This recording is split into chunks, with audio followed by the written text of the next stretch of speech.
In the pages that have passed, the ominous ship Demeter made its tragic arrival in Whitby, its crew gone and its captain lifeless, tethered to the wheel.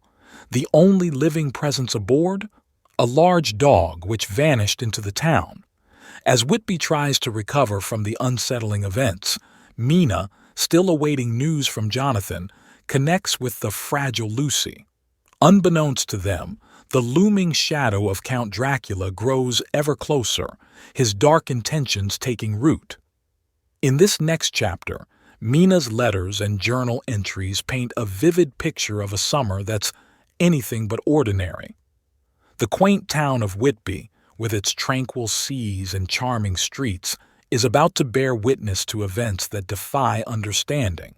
The winds of the east bring not just the cold, but whispers of unspeakable horror. So, dear listener, are you prepared to tread deeper into the eerie world that is Bram Stoker's Dracula? Let Chapter 8 envelop you in its chilling embrace. Chapter 8. Mina Murray's Journal. Same day, 11 p.m. Oh, but I am tired. If it were not that I had made my diary a duty, I should not open it tonight. We had a lovely walk. Lucy, after a while, was in gay spirits, owing, I think, to some dear cows who came nosing towards us in a field close to the lighthouse and frightened the wits out of us. I believe we forgot everything except, of course, personal fear, and it seemed to wipe the slate clean and give us a fresh start. We had a capital, severe tea at Robin Hood's Bay in a sweet little old-fashioned inn with a bow window right over the seaweed-covered rocks of the Strand. I believe we should have shocked the new woman with our appetites. Men are more tolerant, bless them. Then we walked home with some, or rather many, stoppages to rest, and with our hearts full of a constant dread of wild bulls. Lucy was really tired, and we intended to creep off to bed as soon as we could. The young curate came in, however, and Mrs. Westenra asked him to stay for supper. Lucy and I had both a fight for it with the dusty miller. I know it was a hard fight on my part, and I am quite heroic. I think that someday the bishops must get together and see about breeding up a new class of curates who don't take supper, no matter how they may be pressed to, and who will know when girls are tired. Lucy is asleep and breathing softly.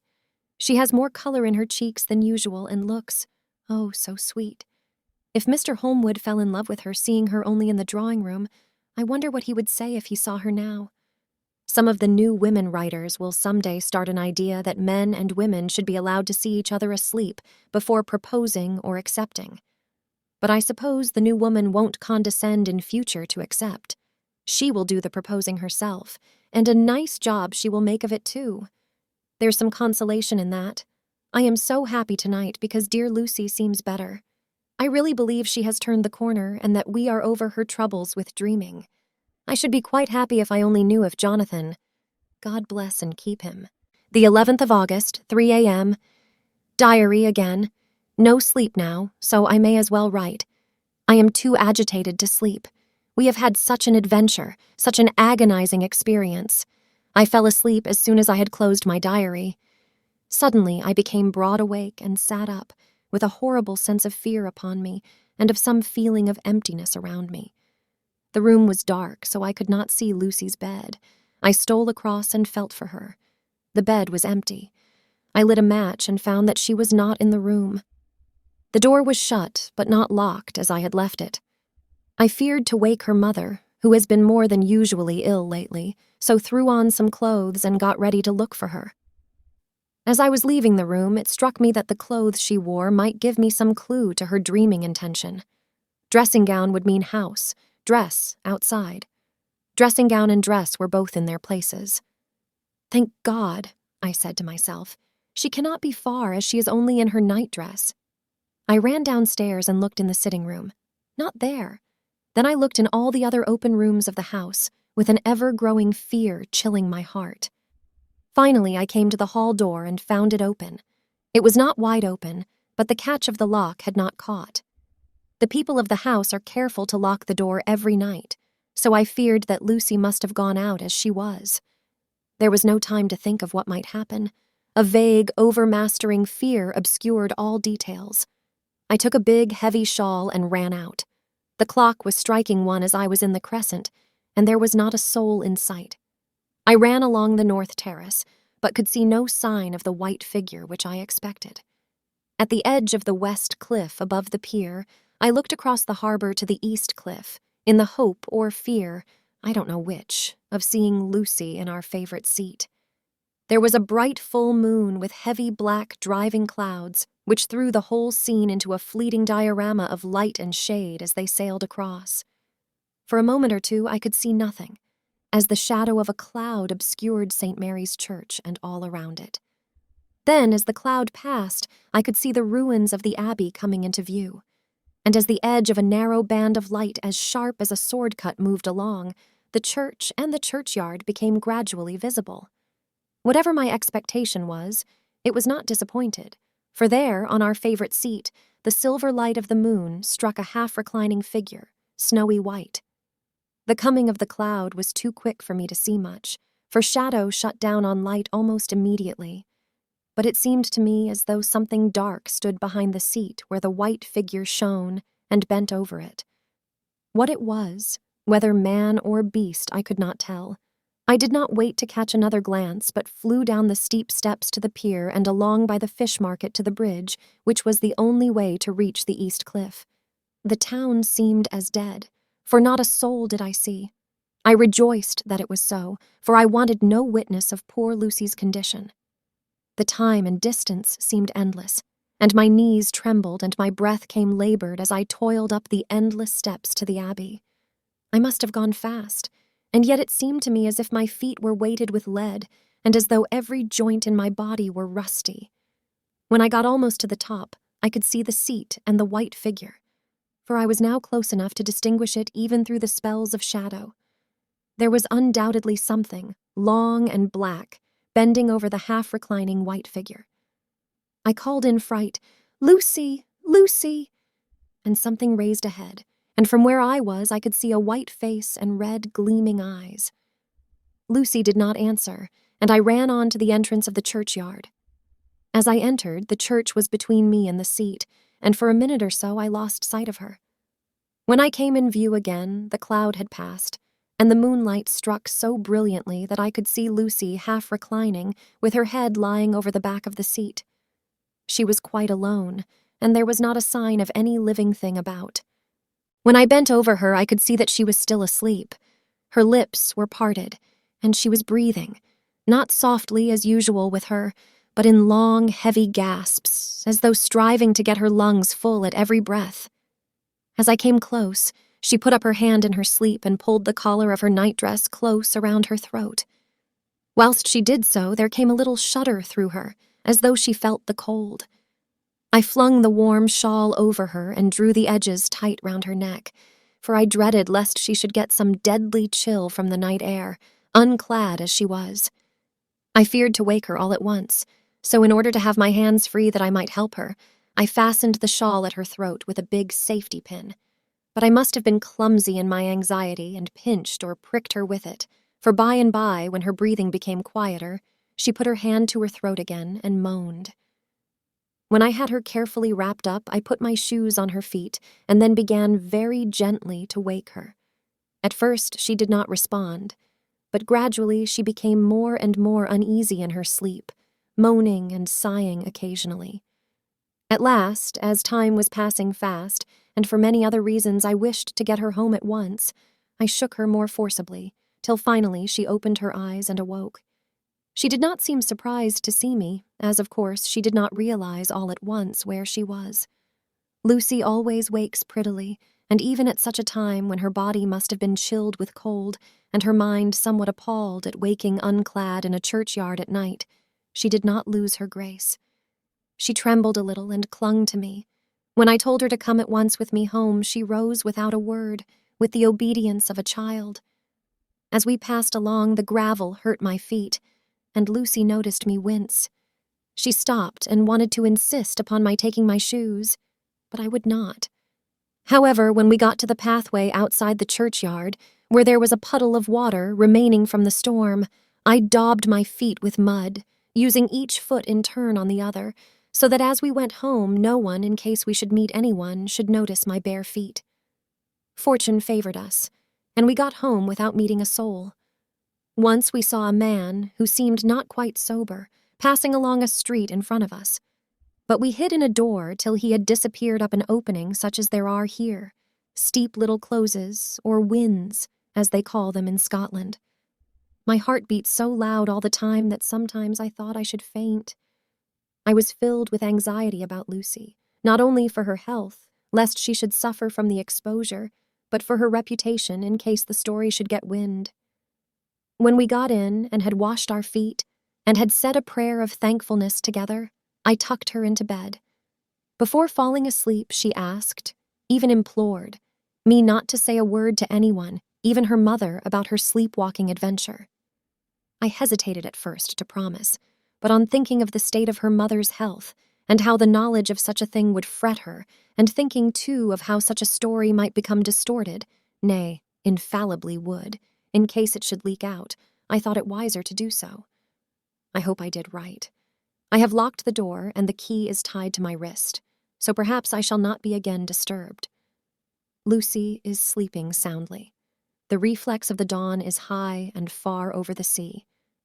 Same day, noon, all goes well. Lucy slept till I woke her and seemed not to have even changed her side. The adventure of the night does not seem to have harmed her. On the contrary, it has benefited her, for she looks better this morning than she has done for weeks. I was sorry to notice that my clumsiness with the safety pin hurt her. Indeed, it might have been serious, for the skin of her throat was pierced. I must have pinched up a piece of loose skin and have transfixed it, for there are 2 little red points like pinpricks, and on the band of her nightdress was a drop of blood. When I apologized and was concerned about it, she laughed and petted me, and said she did not even feel it. Fortunately, it cannot leave a scar, as it is so tiny. Same day, night. We passed a happy day. The air was clear, and the sun bright, and there was a cool breeze. We took our lunch to Mulgrave Woods, Mrs. Westenra driving by the road, and Lucy and I walking by the cliff path and joining her at the gate. I felt a little sad myself, for I could not but feel how absolutely happy it would have been had Jonathan been with me. But there, I must only be patient. In the evening, we strolled in the casino terrace and heard some good music by Spohr and Mackenzie, and went to bed early.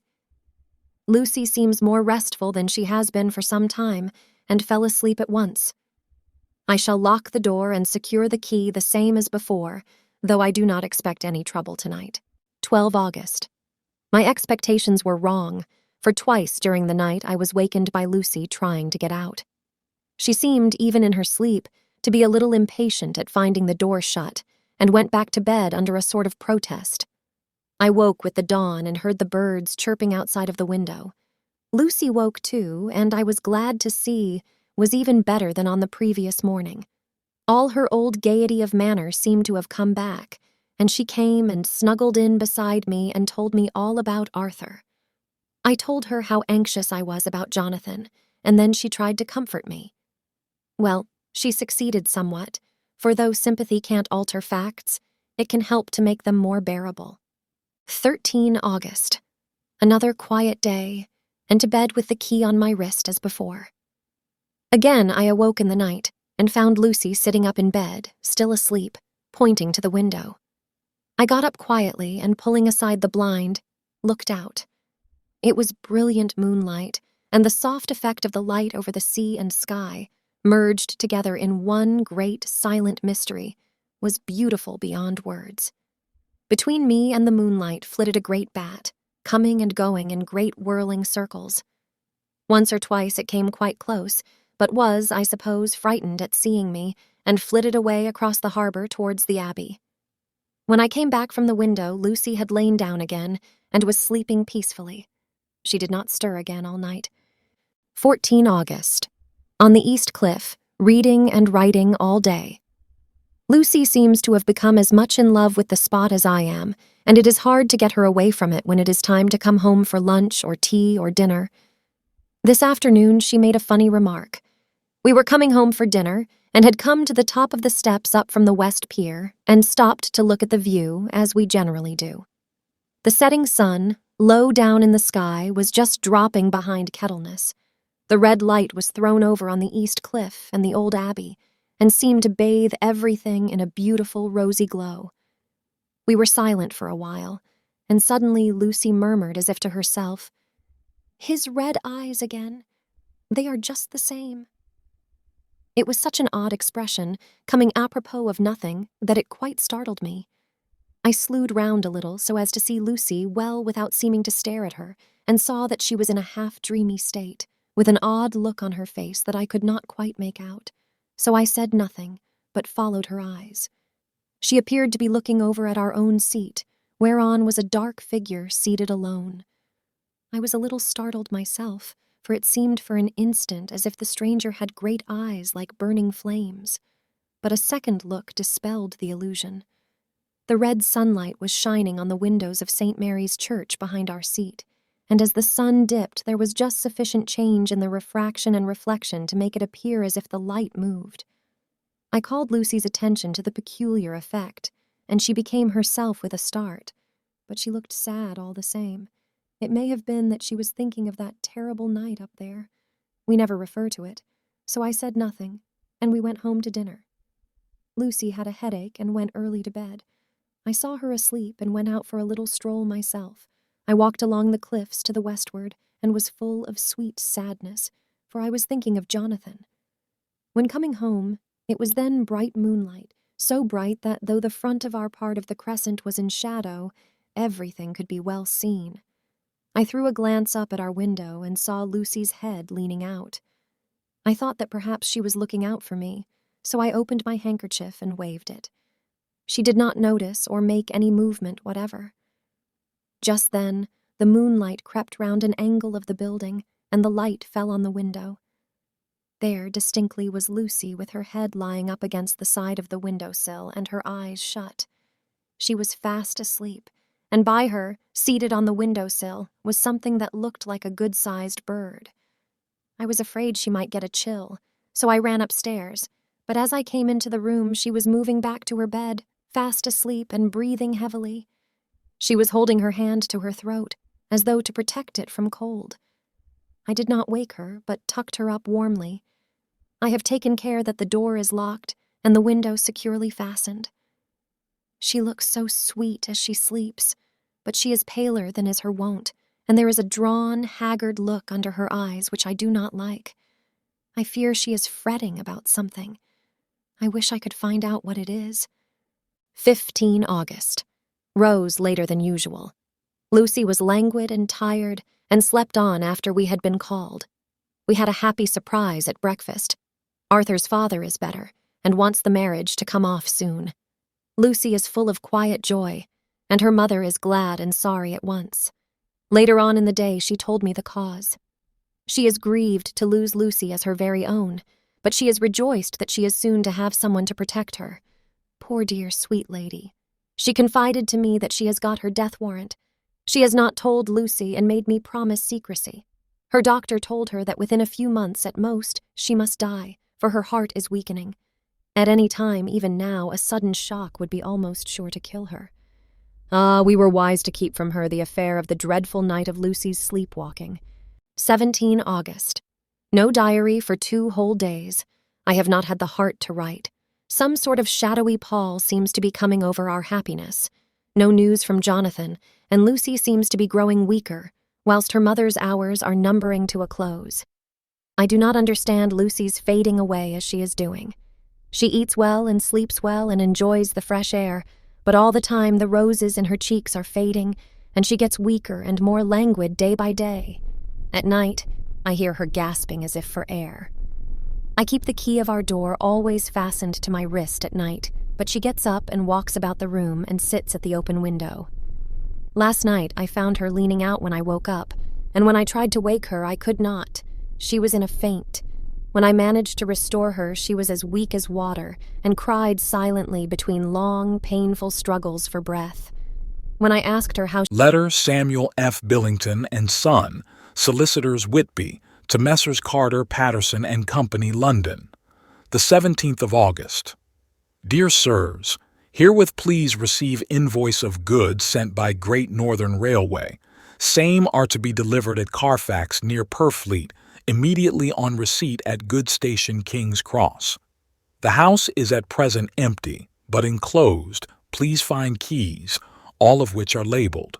You will please deposit the boxes, 50 in number, which form the consignment, in the partially ruined building forming part of the house and marked A on rough diagram enclosed.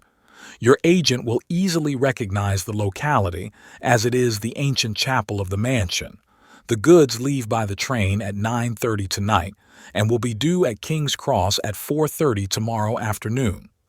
As our client wishes the delivery made as soon as possible, we shall be obliged by your having teams ready at King's Cross at the time named and forthwith conveying the goods to destination. In order to obviate any delays possible through any routine requirements as to payment in your departments, we enclose check herewith for £10, £10, receipt of which please acknowledge. Should the charge be less than this amount, you can return balance. If greater, we shall at once send check for difference on hearing from you. You are to leave the keys on coming away in the main hall of the house, where the proprietor may get them on his entering the house by means of his duplicate key. Pray do not take us as exceeding the bounds of business courtesy in pressing you in all ways to use the utmost expedition. We are, dear sirs, faithfully yours, Samuel F. Billington and Son. Letter, Messrs. Carter, Patterson and Company, London, to Messrs. Billington and Son, Whitby. The 21st of August. Dear sirs, we beg to acknowledge £10 received and to return check pound 117S9D, amount of overplus, as shown in receipted account herewith. Goods are delivered in exact accordance with instructions, and keys left in parcel in main hall as directed. We are, dear sirs, yours respectfully, Pro Carter, Patterson and Co. Mina Murray's Journal, 18 August.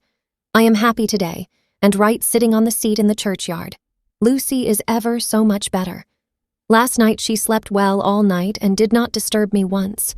The roses seem coming back already to her cheeks, though she is still sadly pale and wan-looking. If she were in any way anemic, I could understand it, but she is not. She is in gay spirits and full of life and cheerfulness. All the morbid reticence seems to have passed from her, and she has just reminded me, as if I needed any reminding, of that night, and that it was here on this very seat I found her asleep. As she told me, she tapped playfully with the heel of her boot on the stone slab and said, "My poor little feet didn't make much noise then. I dare say poor old Mr. Swales would have told me that it was because I didn't want to wake up Geordie." As she was in such a communicative humor, I asked her if she had dreamed at all that night. Before she answered, that sweet, puckered look came into her forehead, which Arthur, I call him Arthur from her habit, says he loves, and indeed I don't wonder that he does. Then she went on in a half-dreaming kind of way, as if trying to recall it to herself. I didn't quite dream, but it all seemed to be real. I only wanted to be here in this spot. I don't know why, for I was afraid of something. I don't know what. I remember, though I suppose I was asleep, passing through the streets and over the bridge. A fish leaped as I went by, and I leaned over to look at it, and I heard a lot of dogs howling. The whole town seemed as if it must be full of dogs all howling at once as I went up the steps. Then I had a vague memory of something long and dark with red eyes, just as we saw in the sunset, and something very sweet and very bitter all around me at once. And then I seemed sinking into deep green water, and there was a singing in my ears, as I have heard there is to drowning men. And then everything seemed passing away from me. My soul seemed to go out from my body and float about the air. I seem to remember that once the West Lighthouse was right under me, and then there was a sort of agonizing feeling, as if I were in an earthquake, and I came back and found you shaking my body. I saw you do it before I felt you. Then she began to laugh. It seemed a little uncanny to me, and I listened to her breathlessly. I did not quite like it, and thought it better not to keep her mind on the subject, so we drifted on to other subjects, and Lucy was like her old self again. When we got home, the fresh breeze had braced her up, and her pale cheeks were really more rosy. Her mother rejoiced when she saw her, and we all spent a very happy evening together. 19 August. Joy, joy, joy, although not all joy. At last, news of Jonathan. The dear fellow has been ill, that is why he did not write. I am not afraid to think it or say it now that I know. Mr. Hawkins sent me on the letter and wrote himself, oh, so kindly. I am to leave in the morning and go over to Jonathan, and to help to nurse him if necessary, and to bring him home. Mr. Hawkins says it would not be a bad thing if we were to be married out there. I have cried over the good sister's letter till I can feel it wet against my bosom where it lies. It is of Jonathan, and must be next my heart, for he is in my heart. My journey is all mapped out and my luggage ready. I am only taking one change of dress. Lucy will bring my trunk to London and keep it till I send for it may be that I must write no more. I must keep it to say to Jonathan, my husband.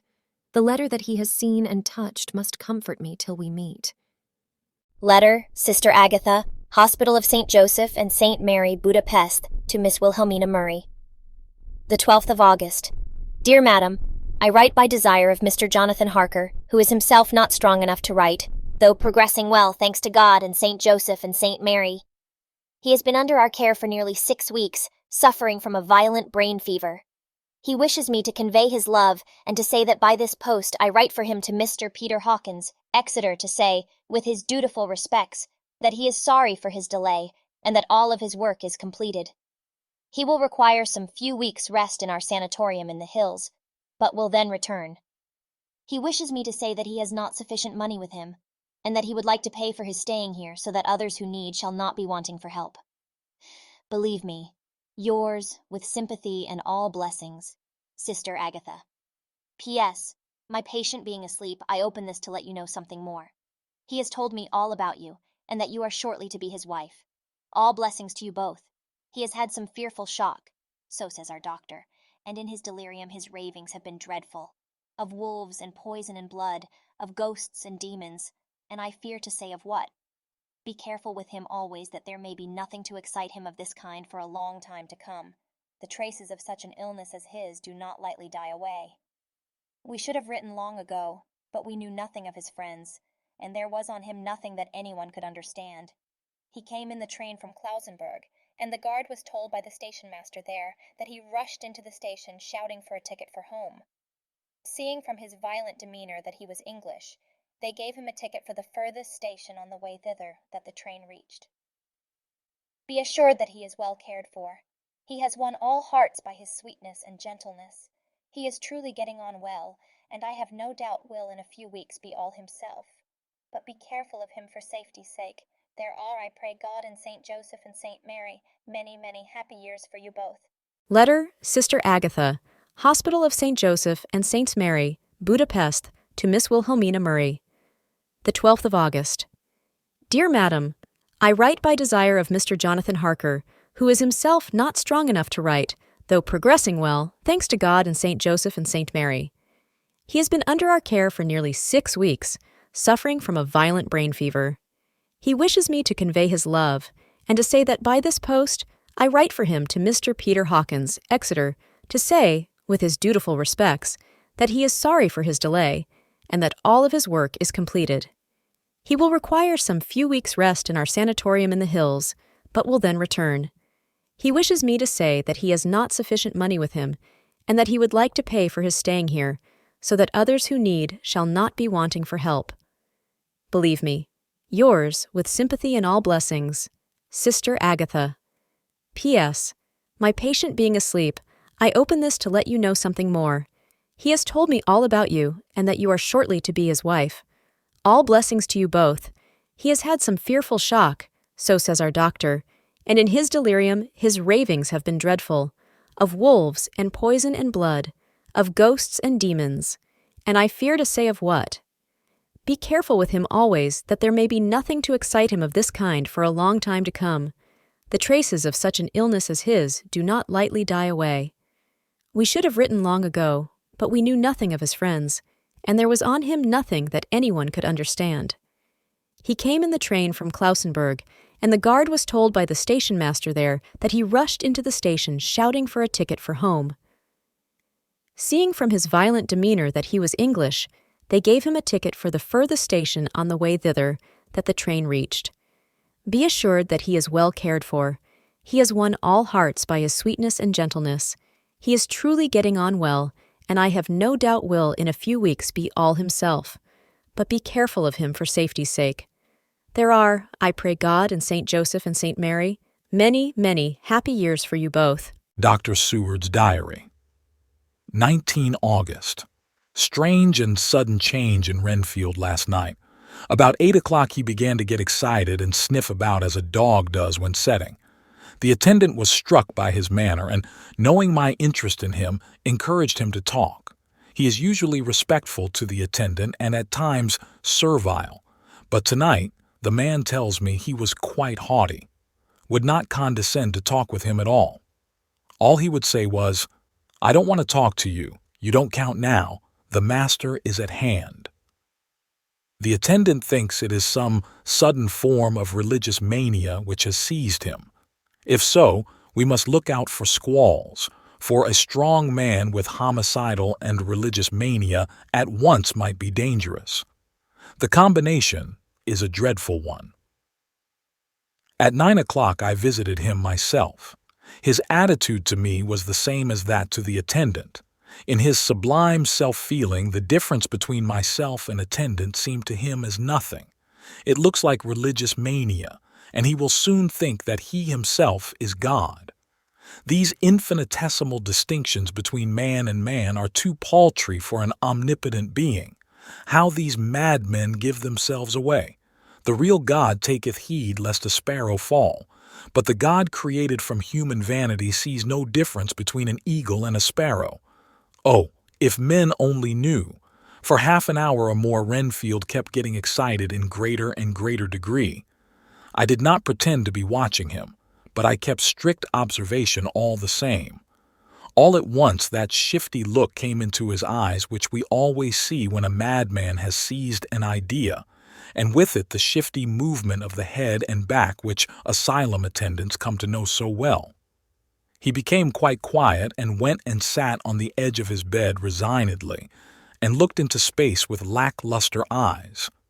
I thought I would find out if his apathy were real or only assumed, and tried to lead him to talk of his pets, a theme which had never failed to excite his attention. At first he made no reply, but at length said testily, "Bother them all. I don't care a pin about them." "What?" I said. "You don't mean to tell me you don't care about spiders?" Spiders at present are his hobby, and the notebook is filling up with columns of small figures.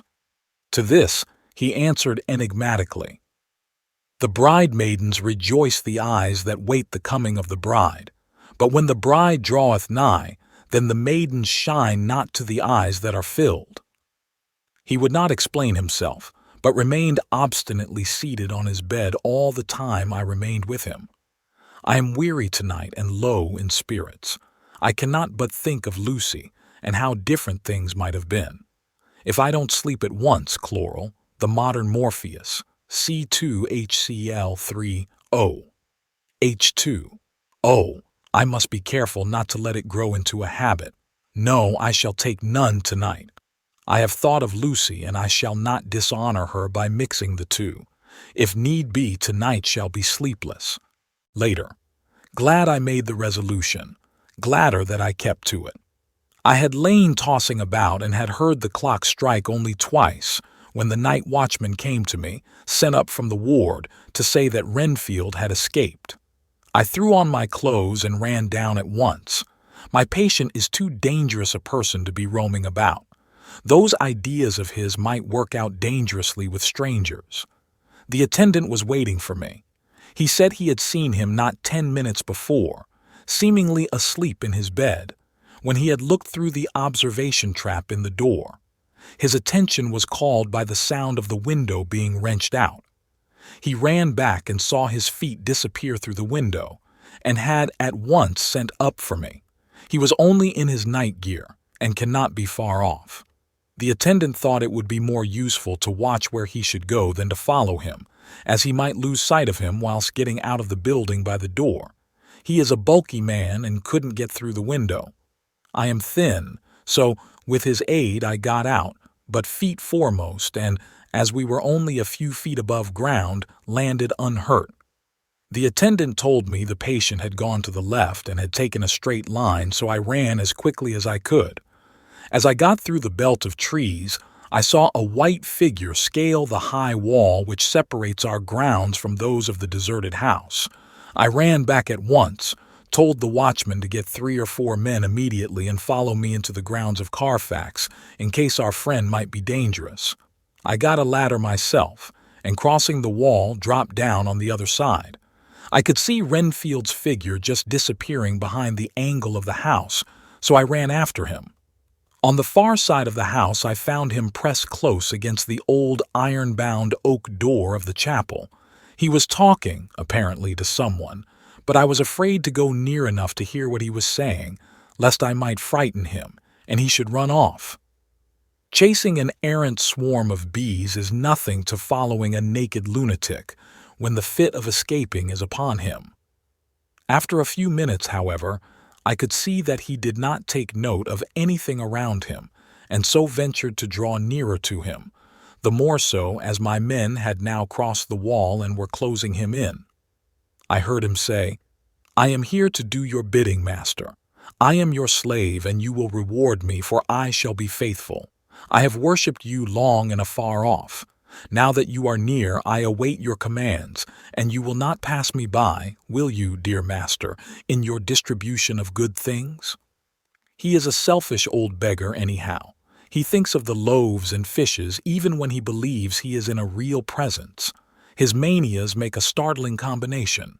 When we closed in on him, he fought like a tiger. He is immensely strong, for he was more like a wild beast than a man.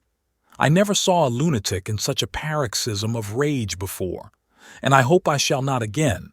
It is a mercy that we have found out his strength and his danger in good time.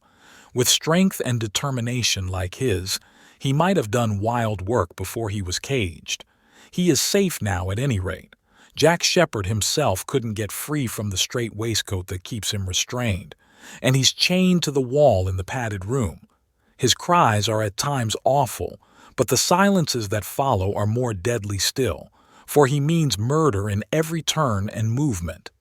Just now he spoke coherent words for the first time. "I shall be patient, master. It is coming, coming, coming." So I took the hint and came to. I was too excited to sleep, but this diary has quieted me, and I feel I shall get some sleep tonight. Thank you for joining us on this haunting journey through Chapter 8 of Bram Stoker's Dracula. If you felt the chill of the Whitby winds or the enigma of Mina and Lucy's experiences, please give this video a thumbs up. Remember, every like, share, and comment helps Obsidian River Productions to bring more of such evocative tales to light. If you haven't already, click the subscribe button and ring the notification bell. This way, you won't miss a single chapter or the myriad of other tales we craft for you. Engage with our community in the comments below. What were your most eerie moments from today's reading? And if you're craving more, our playlist has previous chapters awaiting your eager ears. Until next time, may the mysteries of the night guide your dreams.